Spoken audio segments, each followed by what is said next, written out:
Martial Stamper, Tarek Finn. You're here live talking martial arts. What's up, Tarek? Not much. You're looking good today, man. I like this fashion. Thank you. It's nice. I try my best. Yeah. Fall fashion. I'm a big proponent. Sandbagging. We have a story about sandbagging. Sandbagging is when you're at a higher level, but you compete at a lower level, which sounds really fun. Like we're brown belts, and so if we go into a purple belt division or a blue belt division, Yeah, I think it belt would be might pretty tough. cool. Yeah. Yeah, that's what I was gonna say. We enter purple belts and we lose first round. Yeah, I might not It's win. super possible. But what happened with this guy? I think he was a blue belt. I forget the details. So the details of this particular story. So it was from Hinger's Instagram. It Josh says, Hinger, legend. Does he speak with a Brazilian accent? Josh Hinger? I don't think so. He's a white So guy. I don't need to do. He's a white American I don't guy. need to do the Brazilian accent. So what do you guys think about this? This guy competed as a white belt this week at the Europeans and took gold. The instructor explained that his student is a blue belt in luta livre only and not a blue belt in BJJ, but that he also did some gi tournaments as a blue belt earlier this year to gain some experience. Do you think it's fair for a no-gi ranked blue belt to compete in a white belt gi division? Not fair. Personally, I call super BS, especially because the guy already competed multiple times as a blue belt in the gi. Even if he didn't, he had a blue belt wrapped around his waist by his grappling coach. So my last question is, who's at fault, the athlete, the coach, or both? I say, when in doubt, go up. Better to lose fighting at a higher level than to win among novices. Yeah. Lastly, I feel for the actual white belts that were in the bracket with Mr. Luta Livre blue belts. They paid their registration money. Maybe they traveled, prepared themselves the best they could for months, dealt with all the anxiety that comes with entering a big tournament like the Europeans, and then didn't get a fair showing. Yep. Number one bullshit guy. Yeah, I agree. I think it's on the coach. The coach knows all this situation. Well, once someone has a blue belt around their waist, they shouldn't swap it out and put on a lower rank. That's kind of insane. That's why we have ranks. You think it's distasteful? It's incredibly distasteful. And this has sparked good conversations. So the classic examples of controversial sandbagging. This one's pretty clear. This dude just shouldn't do that. Shouldn't wear a blue belt and then compete in a white belt. That one's pretty clear. There's photo evidence that this is an insane example. But some that are not so clear, judo black belts, college wrestlers, MMA fighters, and luta livre. Luta livre is a classic, what do you do about it situation. Yeah, because there's actually a great documentary about this. Luta Libre and BJJ, they kind of had their up-and-coming time around the same time. BJJ was, in Brazil, was kind of considered the rich boy sport. Yeah. And Luta Libre was more like the salt of the earth type grappling. And jiu-jitsu eventually won because it became more popular around the world. Much better marketing. Yeah, much better marketing. But they're very similar. They're both submission grappling, and with the gi off, you have a really hard time telling the difference. Like, Yeah. It's like if you know anything about catch wrestling, it's like the difference between jiu-jitsu and catch wrestling, whereas a catch wrestling expert could easily win a jiu-jitsu tournament. They're that close. Yeah. So if you already have a belt, or if you already are ranked or are very experienced in one of these, you come in as a white belt in jiu-jitsu. Yeah. Which is This is a perennial controversy. We know a guy who's a luta livre black belt in Taiwan, a giant Brazilian man. We've known him for years. He's been around for years. Yeah, he's a great guy. Great guy, good friend. He says boa and os. That's the extent of his speaking. Yes. And he kills everybody. Almost nobody can submit him. And for years, he was wearing a blue belt competing in tournaments. Yeah. at the suggestion of his coach, his head coach, who was also our coach. We look up to this guy a lot. It was his decision.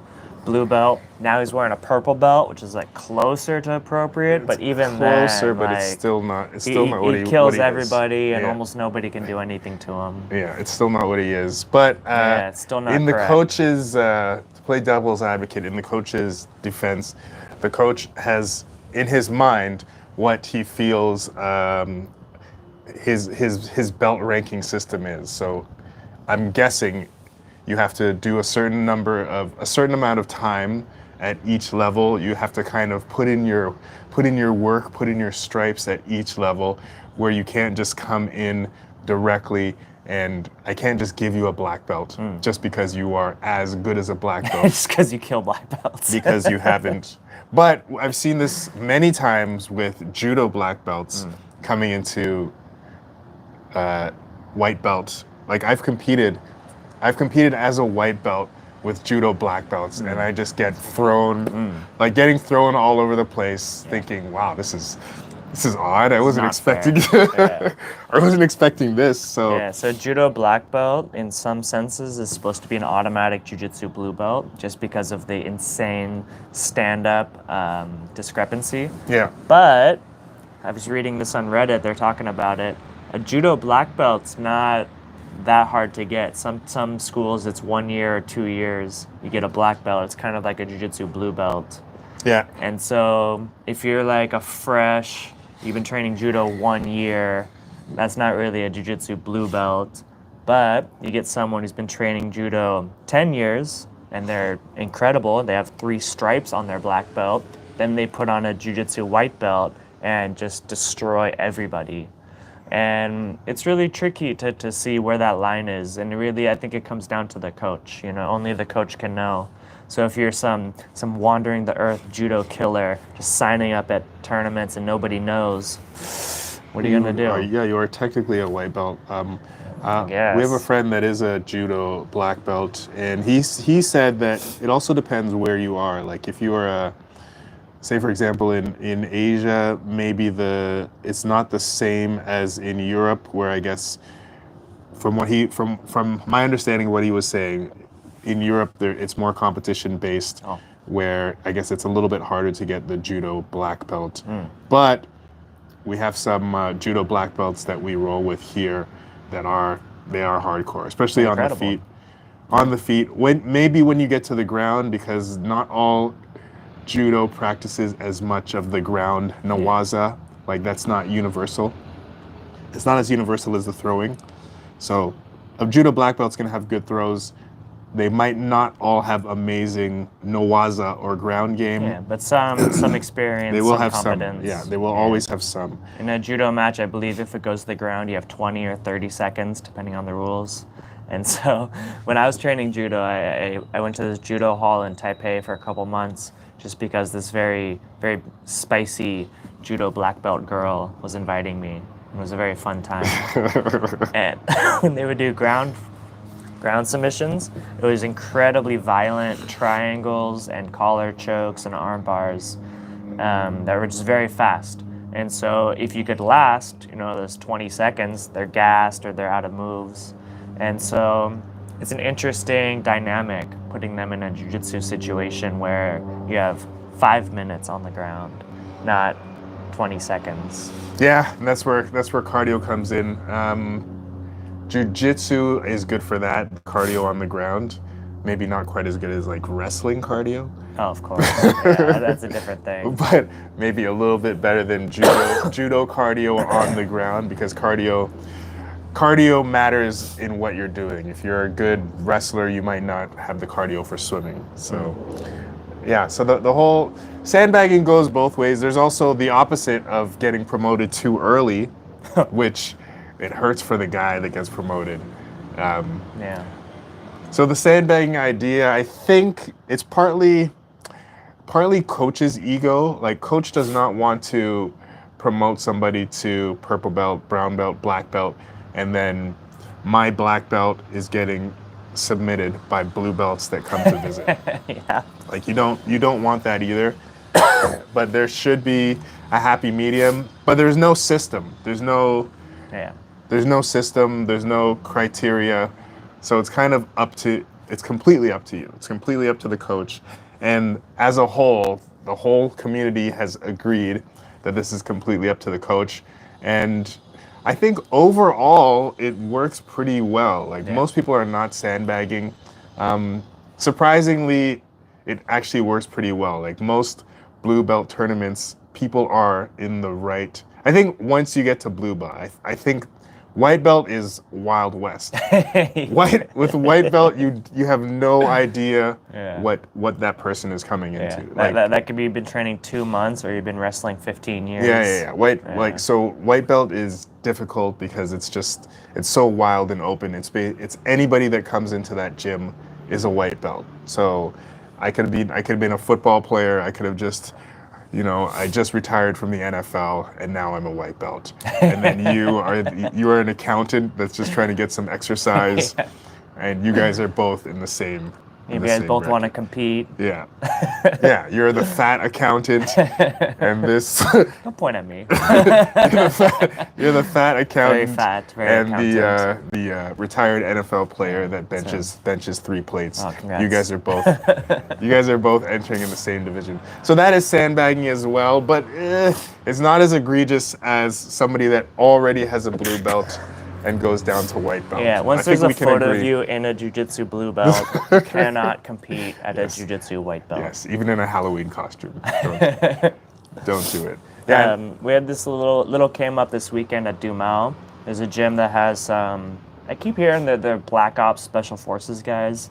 I don't know if that's true. They look like cops. It looks like I walked tough guys. Yeah, they're like, so there's a gym, lots of tall white guys. This is Taiwan, There's not a concentration of huge white guys anywhere. No. So I walked They stand out. Yeah, I walked into the gym, and I'm like, who are those guys? Yeah. Like, pretty much everybody taller than me, all looking kind of jacked.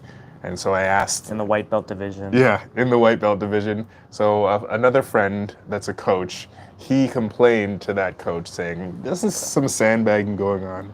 You have guys that have been like wrestling for a decade and they're competing against my white belts." And the answer was, "Hey, it happened to me."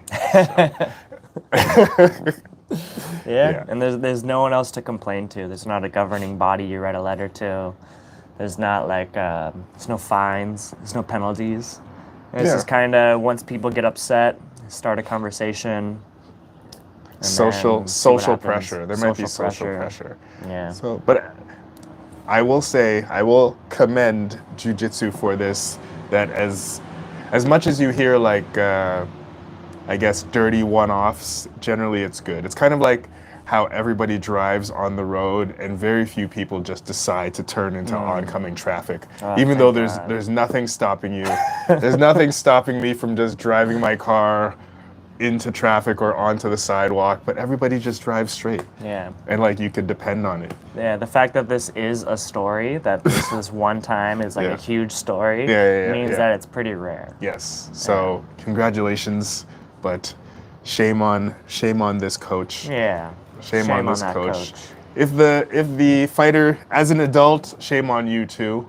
Yeah. But coaches do have a little bit more swing, and even though we are adults, it's almost like coaches kind of put you in a little bit of a trance.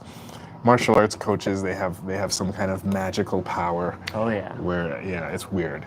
It's weird. That's what I'm looking for. This magical power. I even speak and people listen. Yeah, even as an instructor, it's weird that people are listening to me. Yeah. It's weird. It's weird. It's natural. Weird, so. It's normal. Yeah, because people want leadership, people want direction, and as a coach, you have that responsibility to give the right direction, to set the good example. As much as it hurts to be in a division that is beyond your level, I mean, you're gonna learn something from it. My first blue belt tournament, I got washed, and then as I competed more as a blue belt, it got better. And then recently, I didn't compete as a purple belt, but I did my first brown belt tournament last year where I also got washed. So I'm assuming that as time goes on and as I have more years into my brown belt, then the I guess the matches will be more even. Yeah, Hope so. hopefully. Yeah, you got a big match coming up with Ryan Fernandez. Date to be determined. Location to be determined. That's right. Ryan agreed, as he is bigger than me and younger than me. He said, "Oh, I'm bigger than you and younger than you. Yeah, I'll do it." So we'll But he see. doesn't know heel hooks and he's scared. We'll see. We'll see. I have me trying to play matchmaker. Yes, I have little to no interest in competing. But we'll see. We'll see. Just as every once in a while, it's a good exercise in just feeling nervous and all the unpleasantness of competing. Sometimes I like to put myself through it. Yeah. Every I now think and then. every time you compete, you level up Yeah. in some way. Yeah. Some way that you don't expect. Yes. You start thinking more critically about yourself, about your training, focus a little more. Yeah, I learned for sure. Yeah. Yeah, man. So sandbagging. I don't know. What do you guys think? Is it a good idea? Does sound fun, man. If I could do a white belt tournament. Yeah, it would Oh, I be. kind of had that experience. I went down to Hualien. This was like pre-pandemic, so 4 years ago maybe. Yeah. And I didn't know what I was getting myself into. I thought I had like a super fight. I thought I was gonna have a one match with Gordon. Who's like an old school jiu-jitsu guy here. Gordon Ryan? No, old man Gordon. Okay. I don't know his last name. Very good at jiu-jitsu. I thought we were gonna have like an he's exhibition match. A jiu-jitsu pioneer in Jiu-jitsu Taiwan. pioneer in Taiwan, lives on the East Coast, and I show up and it's just they just threw me in a division. This guy knows judo and this guy's a breakdancer, and so I won this white belt division and it was pretty fun. And I took it kind of easy. I got suplexed by a Russian kid. It was wild, and everyone there, they didn't know any submissions, so I just get destroyed on the feet. Hit a cool triangle, everybody claps. It was a good experience, but I didn't post about it. I wasn't like, I won. You suckers, I got you. You guys suck. Yeah, go through my Instagram. There's no self-congratulatory post about me beating these white belts. Yeah. But it was a good experience, and it wasn't something that I set out to do, right? My goal wasn't to compete with these white belts. It's a good goal. But I would do it again. Yeah. If the situation arose. It was great. They had us decide right before the match if it's no gi or gi. I was like, I didn't bring a gi. They're like, okay, borrow one. And my buddy had just competed, took off his sweaty gi, I put it on. Get his chi on it. I don't even know what belt I wore. Not my brown belt. I didn't have it. Yeah. I don't know. There's no photos. Tournament does not exist. So don't sandbag, guys. It's not. Yeah. It's not nice. It's not fair. It's not nice. We had a question a few weeks ago that we neglected to get to, Richard, our friend, he asked about nutrition and if it's something we concentrate on. What do you think? What are your thoughts on nutrition? Glad you asked. But first of all, this is not prescriptive. I think nutrition is like religion. Everybody has their beliefs. Everybody eats, so therefore everybody is an expert on eating. Yeah, so it's weird. But Yeah. I have some thoughts. Okay. So I read a book about this, a very short book many years ago, and it's helped me out. I think the book is called The Yoga of Eating or Yoga of Diet, something like that. And it's a very simple idea, and I think it's great. This is how I eat. So it's just this. Before you eat something, meditate 10 seconds and see how you feel. How are your emotions? How's your body? While you're eating, meditate 10 seconds. How's your emotions? How's your body? After you finish eating, do it again. 1 hour later, do it again. And you're just seeing how does food make you feel, right? So for example, I used to be big on candy and ice cream.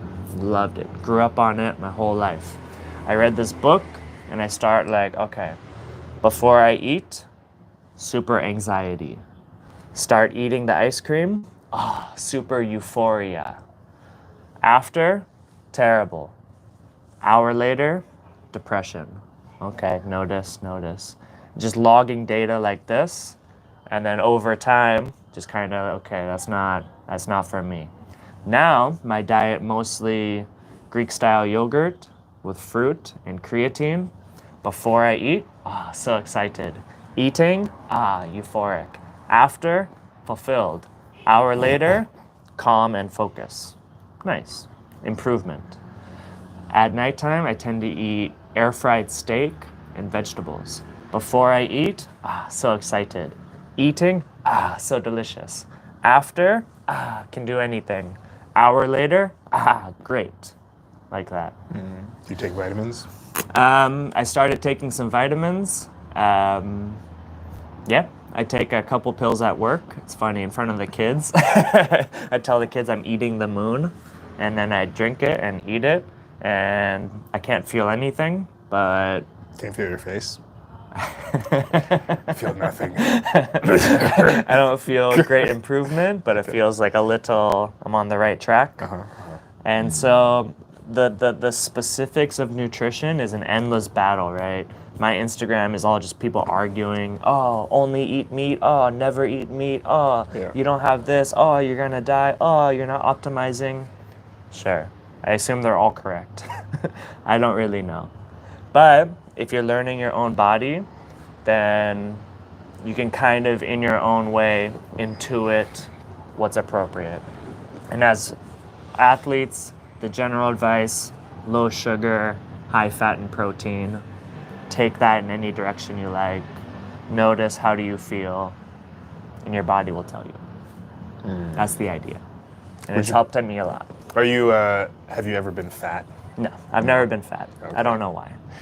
So yeah, I've never been fat, but my weight fluctuates, and I have changed my diet because of it, especially since doing boxing and jiu-jitsu. I've concentrated more on weight and what I eat, and I find that because generally I roll in the morning, I don't eat anything before I exercise. So my first meal usually comes after 12, and I know this was a big thing, intermittent fasting at one point, and the science of it is still not solid as far as I know, but overall, to me, I just see it as it's taking one meal out of my day, and do I really need to be eating that much? Sure.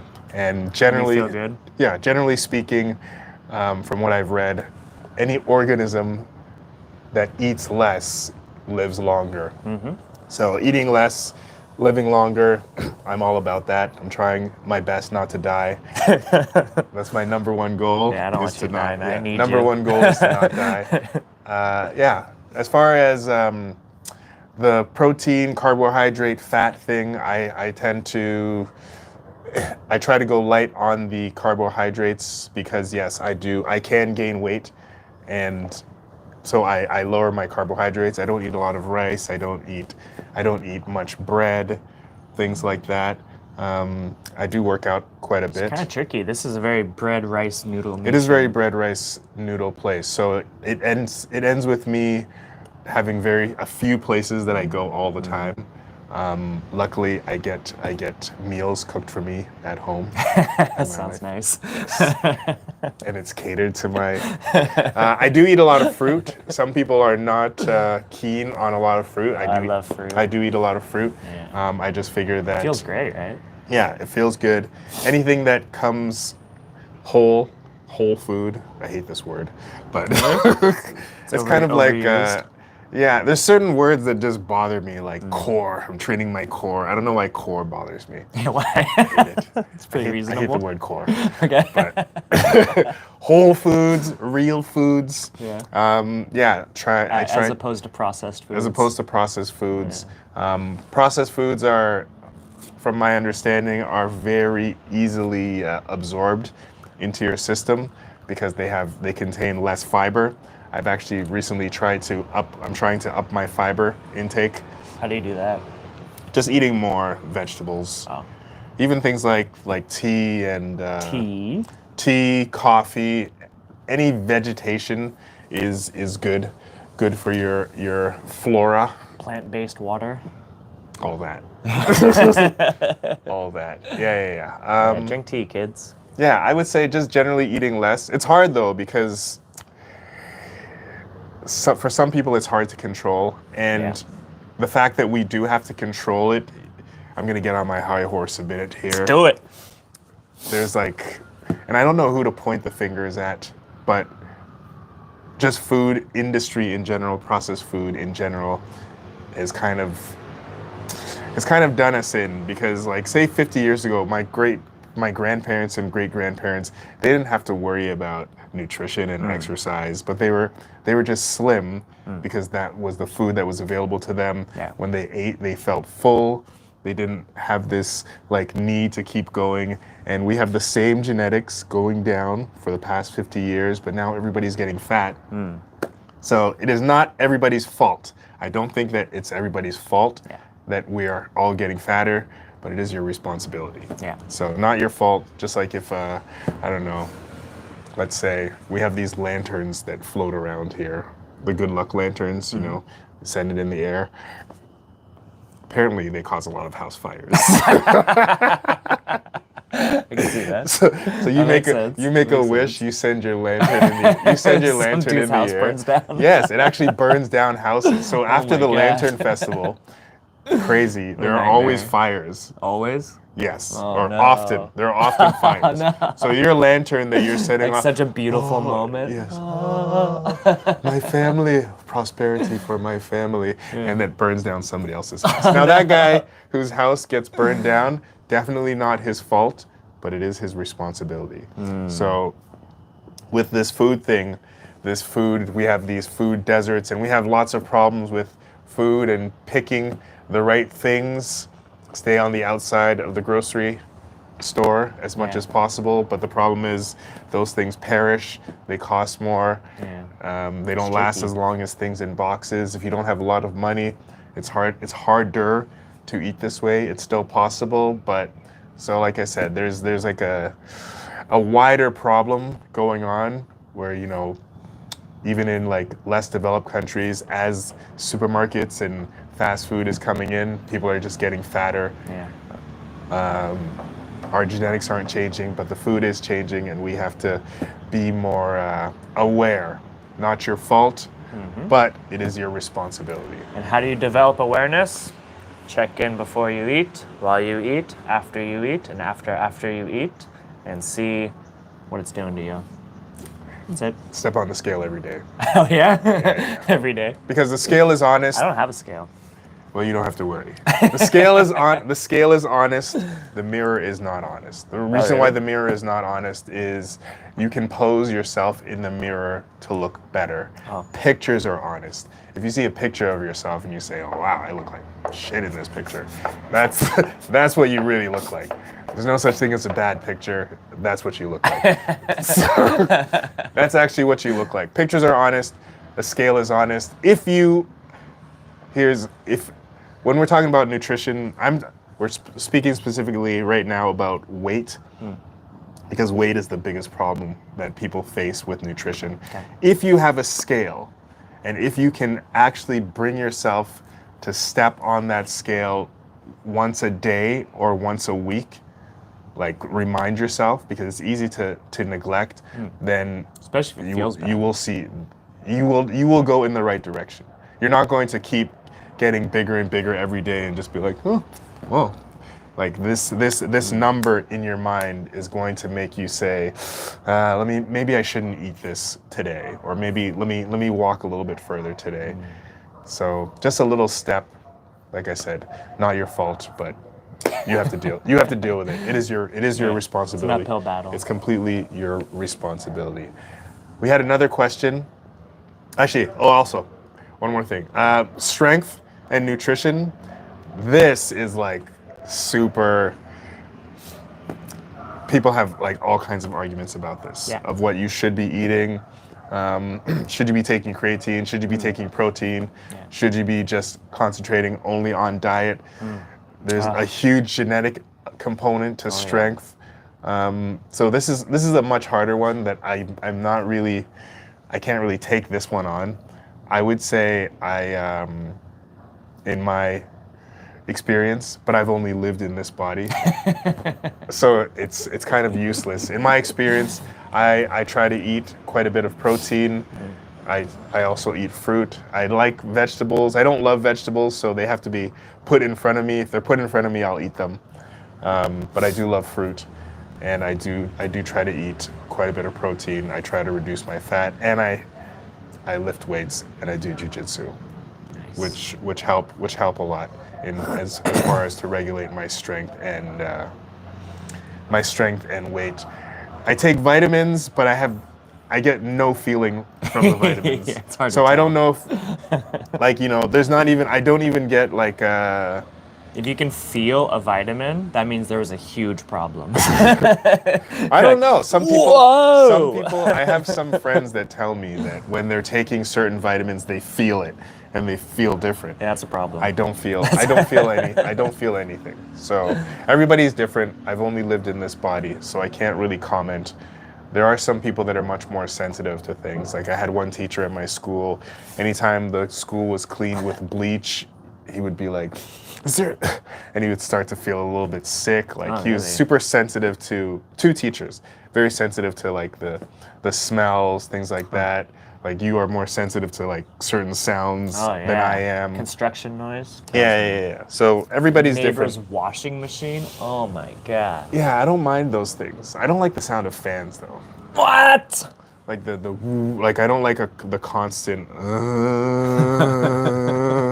like in the kitchen that it's hard for me to turn on the cooking fan, but I don't want to get the cancers that come from the smoke in the room. But I just hate this woo, like 1 hour of that. I don't like that sound. Construction what's up with sound, yeah. So everybody's different. Specific nutritional advice is difficult. I think Drink water. That's a good one. Drink water is good. I think there are many ways. I think humans are very adaptable creatures. We're like giant cockroaches or raccoons that could live on almost anything. If you look throughout the world, people live on very different things. There are people who live on only seal meat. So humans are amazing in the fact that they can live with all these things. Just eat less of it.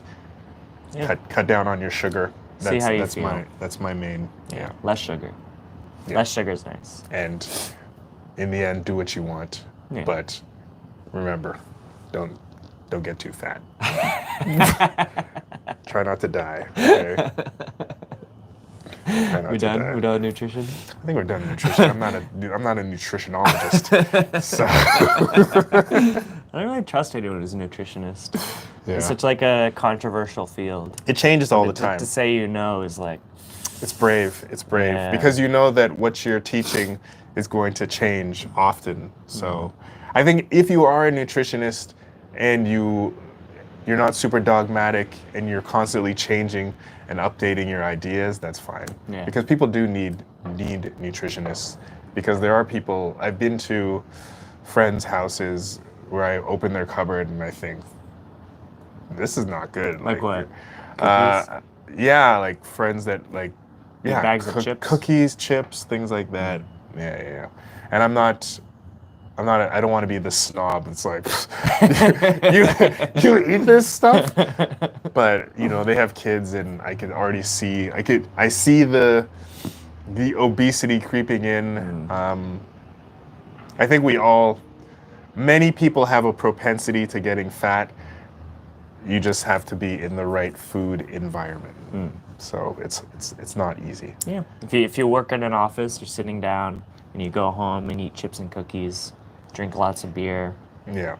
You work in the office, also in the office, maybe like they're always sharing snacks. Oh my God, that killed me. I used to work Donuts. in an office and like, I was shocked how often there's just like cake at like 10 in the morning.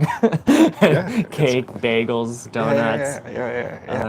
I get that at one of the schools. What system is this? Like who? It's just, who designed this? But the thing is, it's just people being nice. Yeah, right? that's the hard part. It's people being nice. They just bring in, hey, I brought this box of donuts for the office, and you're like, thank you. Ooh, okay, I'll have a little, and then a little more, and then a little more, and then a little more. It's too yummy.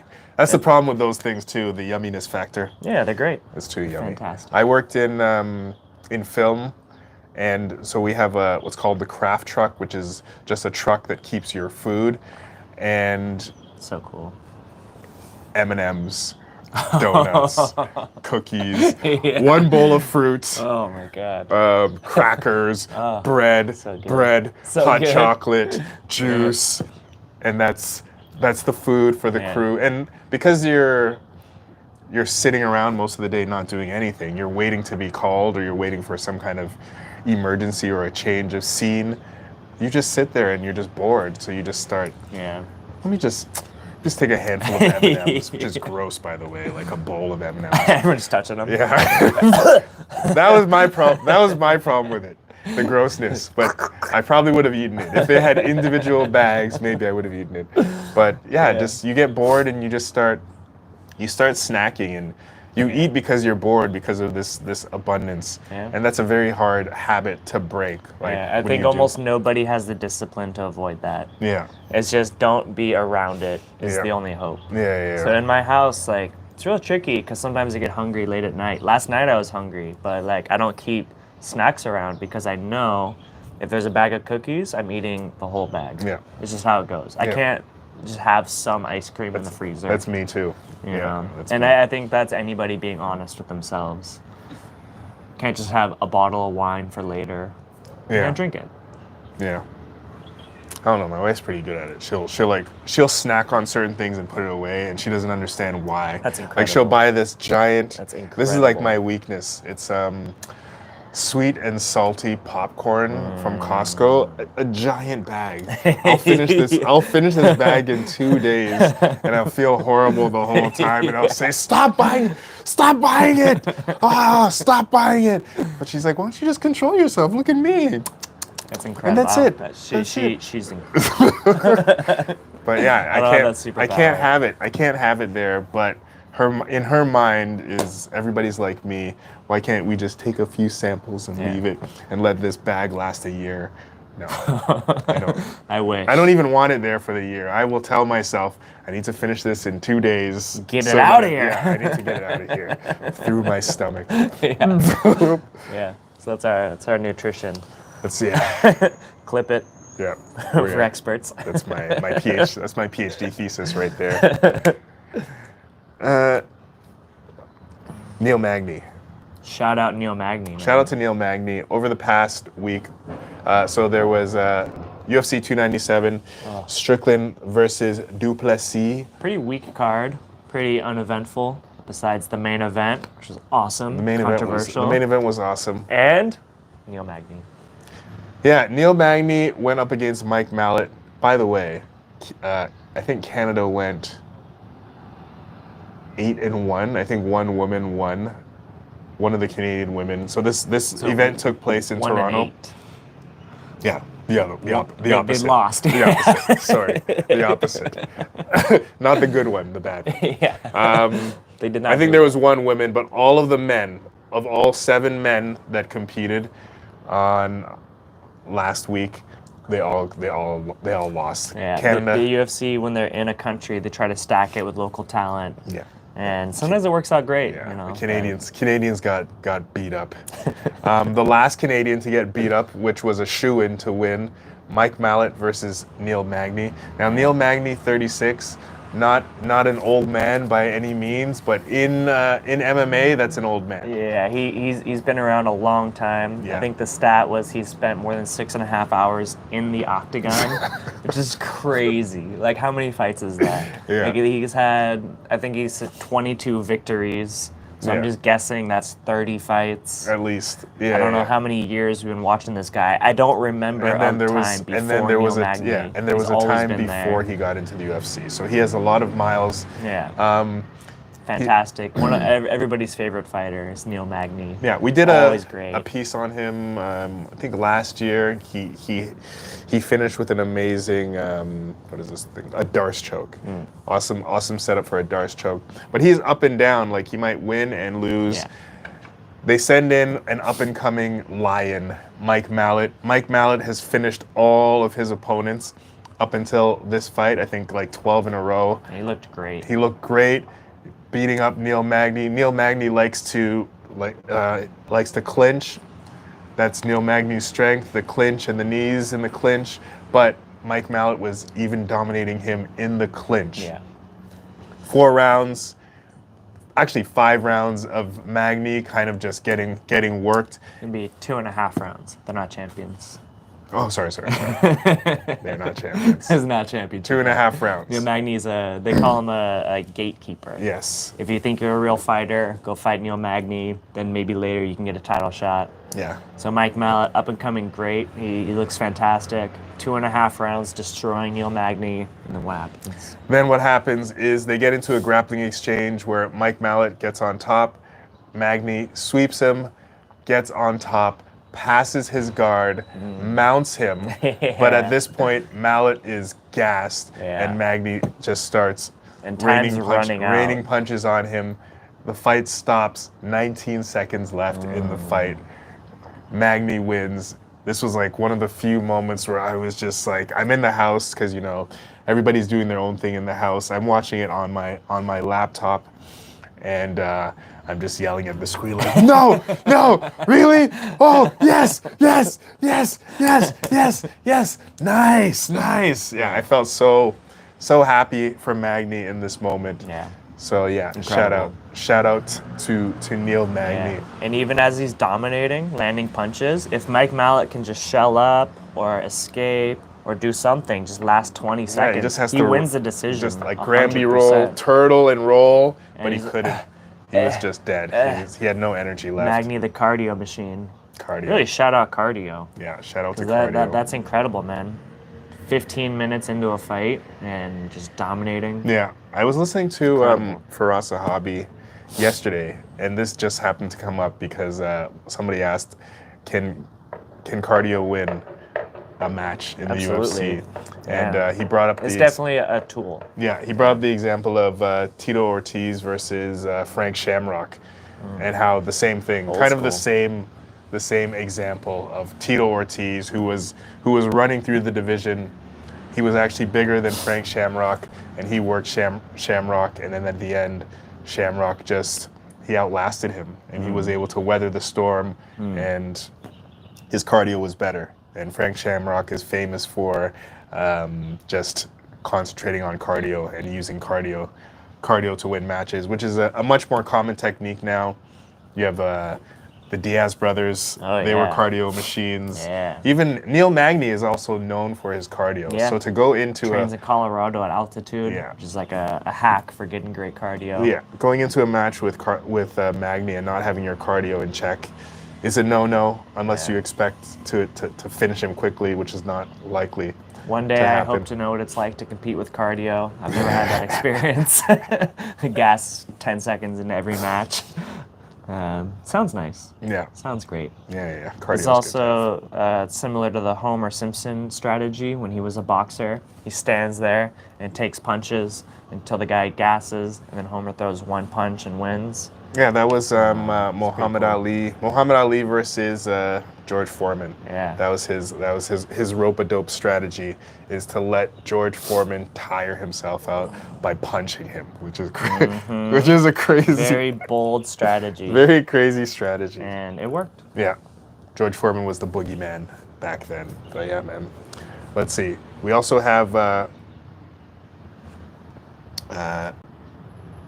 You got a series of name? questions. Oh my God, his name is slipping me. Which one? Whose name? My name? Not your name. Anyways, buggy choke. We had a buggy choke question. Sam Tisdale asked Sam. about Sorry, buggy Sam. chokes. I'm thinking, I see your face. Redhead, Sam. Yes. Sam Tisdale, buggy choke escapes. What do you think? I've been buggy choked maybe once by this guy, and then since then, not since, because I have one strategy for buggy choke What's your strategy? escape. Is I put forearm to neck. I get a little bit of space and I put forearm to neck. I don't know if we could show this without it being too noisy on the mic. Well, you can take You mics do off. it. But, Let's keep them on. Yeah, so elbow into the neck is if they're already buggy choking you. If they launch it and you have a little bit of time and space, elbow to the neck to make space, and hopefully they just quit. But what I learned that helped me stop getting buggy choked is from side control. This. Yeah. So we can even sit up, you want to lay down. So traditional side control is head control and your arm is over. Having an arm over, this is what allows a buggy choke. And so what we do now is we play side control with this arm out and on the hip like this. And what we found is this is great control. And because it's just a neck, like a buggy choke is like a triangle choke in the sense that it's one arm in, one arm out is how you're susceptible to it. Yeah. Something like this. But with two arms, if he tries it again, there's just no choke. And this is very good control. So we're like this, like a forklift on his neck and on his hip. And this is very good control. We're up like this. It's preemptive. But if you are getting buggy choked, then I cannot buggy choke very well. So if you are getting buggy choked, Bringing the elbow to his bring neck. it here and I squeeze. Yeah. Just make his life suck. Yeah. Because they will go out. If you stay there with the arm on your neck, you're gonna go out. That's a real choke.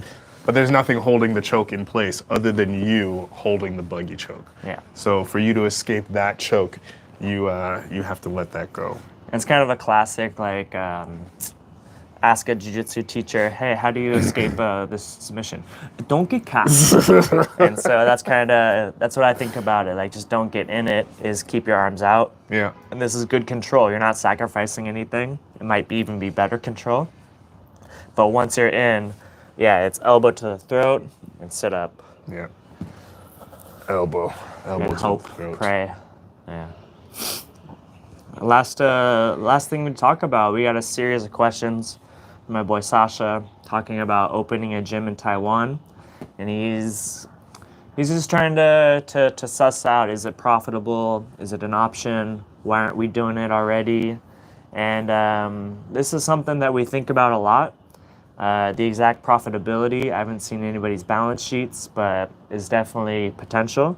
It's not a guaranteed easy business. Yeah, martial arts in general is known to not be like an easy business, which is why most martial arts schools, they get a lot of their revenue, it seems, from kids classes. Sometimes they might open like other exercise classes, like boxercise or things like that. Jiu-jitsu is a little bit different. It is growing though, which jiu-jitsu has on its side. It's a big growing sport. Yeah, and that's why I don't feel a big rush. I don't think that I think the opportunities in jiu-jitsu are expanding all the time. And so my affiliation is 10th Planet, right? And so you ask, why don't we have 10th Planet Taipei already? The rule with opening a 10th Planet is you need a black belt first. And so I'm on that path, right? I got a brown belt already. I'm still training, I'm teaching, I'm competing. That's the path to black belt. I'm on the right path. I'll go see my coach in, it's like a week or two. I'll go see him and just present myself. Hey, coach, I'm on the path. Get a little advice maybe. And, to open a 10th Planet in Taipei, it does feel kind of foretold. It feels like it has to happen. Because even just the name is good, man. 10th Planet Taipei. That's TAIPEI. It's just like a very nice alliteration. Yeah, it's nice alliteration. And currently in Taiwan, there's no full-time no-gi schools. And everybody knows that no-gi is cool. It's very cool. It is cool. And so I went to my buddy, he opened a new gi school. And one thing that I noticed is his class is not so fun. Good buddy, love him. I hope his business is doing all right. Not so fun. 10th Planet schools, 10th Planet classes, always fun.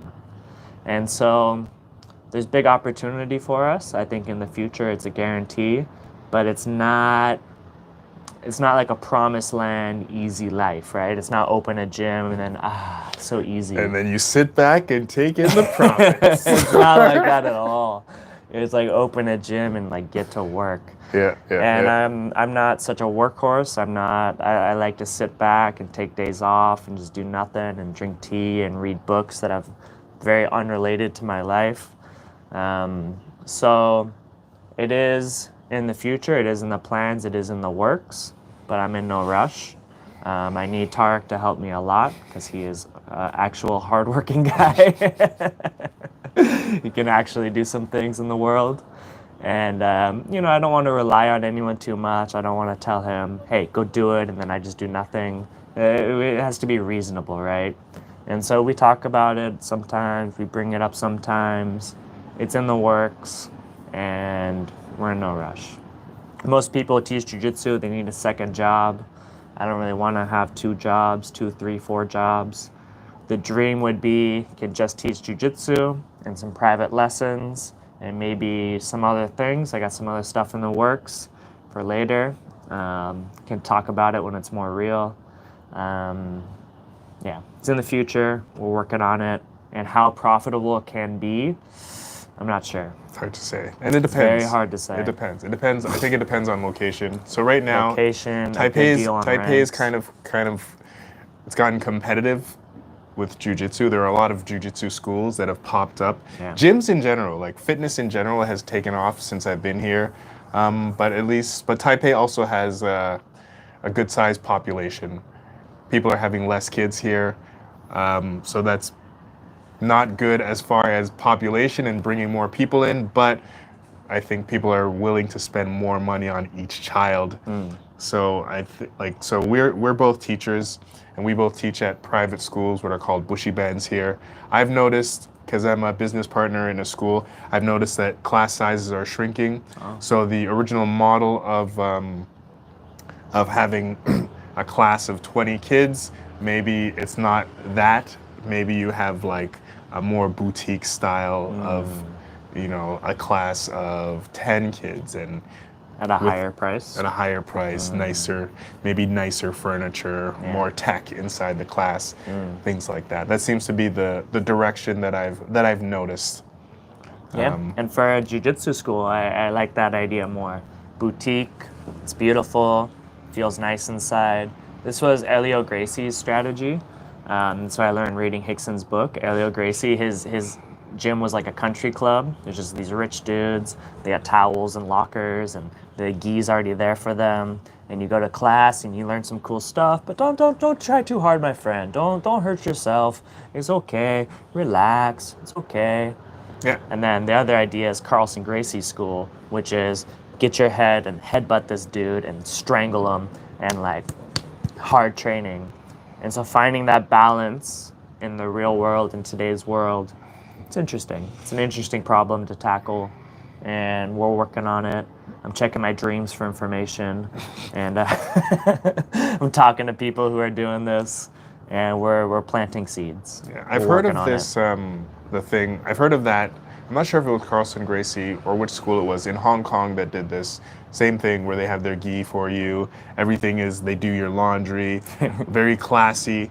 I haven't seen it work in Taiwan. I've seen a few. Taiwan's not so classy. Yeah, I've seen a few high-end gyms here that it doesn't really end up working out. No. The boxing gym that I used to go to was a little bit more grimy. That seemed to last quite a bit. So I think Taipei's a little grime. Taipei's a little bit more grimy works. You need a little bit of a balance. Like so Taipei hygienic but grimy. Yeah, Taipei BJJ, the biggest school here, it's nice. Like it's very nice. It's a very nice. It's beautiful. They don't do your laundry for you, but everything looks new, everything is clean. It's a very nice looking place. Yeah. But they do hard training. Yeah. So I think they've found that balance. They also have the history. They're the oldest. They're also the oldest and most established. Yeah. For good reason too. They keep repeating and doing it well each time. So. And what I like about them, what makes me feel optimistic, is they're a traditional gi school, and so big opportunity for a no gi school. I think having the only no gi school in Taiwan is my niche. It's possible. All good. Anything else? I think that's it. There was we have no time. Do you want to talk about the Mikey thing? The Mikey and Sneako, or no bother?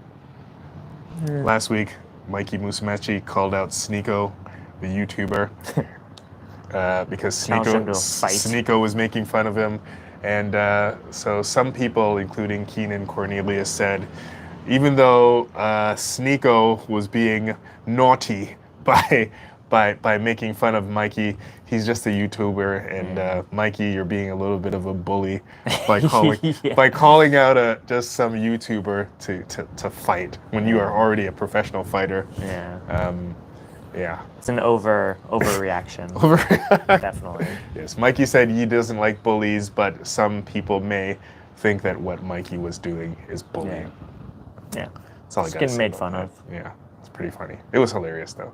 Sneako was pretty funny in what he was doing. So I think he's good at what he does. Yeah, he's good at what he does. Mikey bit the bait, and maybe it doesn't look so good on Mikey.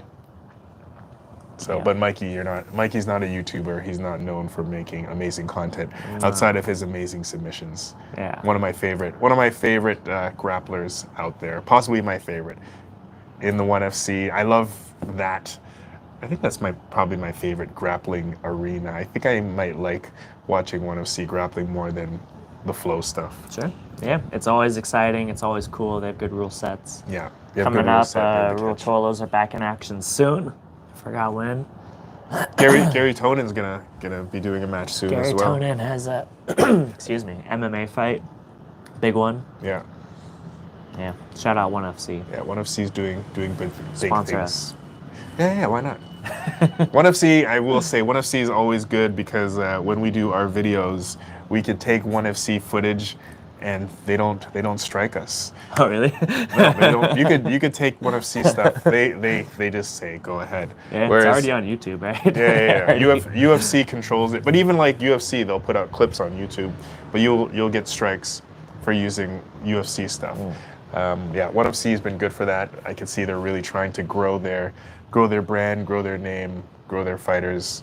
Hopefully they get more top tier guys. I think competition for the UFC would be good. Yeah. Just signed Joseph Chen.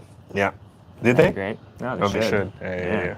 Get him against the Rule Tolos. Yeah, they were in talks to sign Ngannou. That never happened. Ngannou went to PFL, and we'll see what happens with Ngannou. Although Ngannou is fighting Anthony Joshua in boxing, like how amazing is so Ngannou's cool. story? This guy needs a movie. Ngannou needs a movie. His movie will seem fake. Yeah, And then nobody will believe like, whatever. it. Sand mining, whatever. No way. Sand mining, and now he's fighting the top boxer. Homeless in Paris. Come on, dude. Yeah, this is stupid. Ngannou the legend. Yeah, he's a legend. He was, what is it? I think he got caught trying to sneak over from Africa to Europe, got caught 7 times, sent back like 7 times. Like, Not just sent back, but like dropped in the desert to die. Like, you're gonna die here, boy. Yeah, and he doesn't die, but he just gets stronger and stronger. There's a millionaire boxer. Yeah, so It's so cool. yeah, shout out to that guy. Shout out Ngannou, sponsor us. Yeah. No, we believe in you. We're rambling, we're out of time. Yeah, we're out of time. Thank you guys Thanks for watching. TAIPEIBJJ.com. Marshall Stamper, Tarek Finn. We go live every Friday. Talk like this. If you like it, let us know. If you don't like us, keep it If you to don't like yourself. us, give us some ideas. If you want to hear us talk about Send them something. to Tarek. I don't want to see it. Yeah. Actually, I send all the hate. I love any response is good. Yeah? Yeah. I don't Oh mind my it. God. I don't mind it. Too nervous. Yeah. Don't tell me my fashion's bad. Tell me my fashion's bad. I dare you. Come on.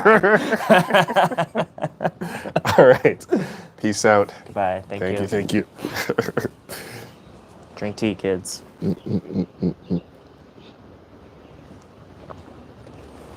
Nice.